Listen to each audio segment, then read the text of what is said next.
ছোট্ট শ্রীকৃষ্ণের একটা লীলা আপনাদের সঙ্গে শেয়ার করছি।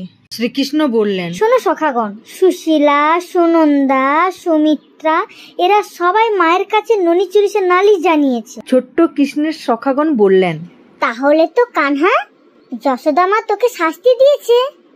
শ্রীকৃষ্ণ বললেন, না না, শাস্তি দেয়নি। আমি অনেক কষ্টে বুদ্ধি করে মাকে বিশ্বাস করিয়েছি আমি ননি চুরি করিনি। সখাগণ বললেন, কিন্তু কানহা, ওরা সবাই যশোদা মায়ের কাছে অভিযোগ করেছে, এ তো সরাসরি ছলনা, তাই না? শ্রীকৃষ্ণ বললেন, হ্যাঁ ছলনা তো, আমাদের এর প্রতিশোধ নিতেই হবে।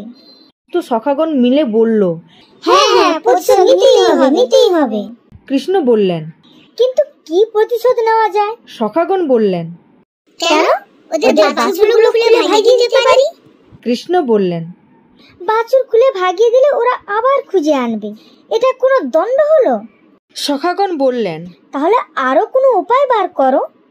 শ্রীকৃষ্ণ বললেন, উপায় একটা আছে। সখাগণ বললেন, কি সেই উপায়?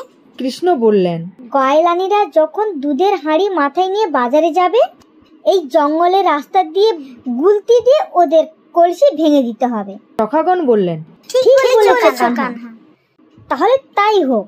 গয়লানিরা রাস্তা দিয়ে দুধের ভাণ্ড নিয়ে যাচ্ছে। তোমরা সবাই চলো তাড়াতাড়ি, হাটে দুধ বিক্রি করে ঘরে ফিরতে হবে। কৃষ্ণ সখাদের বললেন, এই দেখো সখাগণ, গয়লানিরা মাথায় দুধের হাঁড়ি নিয়ে সব এদিকেই আসছে। তোমরা সবাই প্রস্তুত হয়ে আছো তো? সখাগণ বললেন, হ্যাঁ। কৃষ্ণ বললেন, ওরা সবাই আমাদের গাছের নিচ দিয়ে যাচ্ছে, মারো গুলতি। গোয়ালিগণ দুধের ভাণ্ড সব ভেঙে গেল।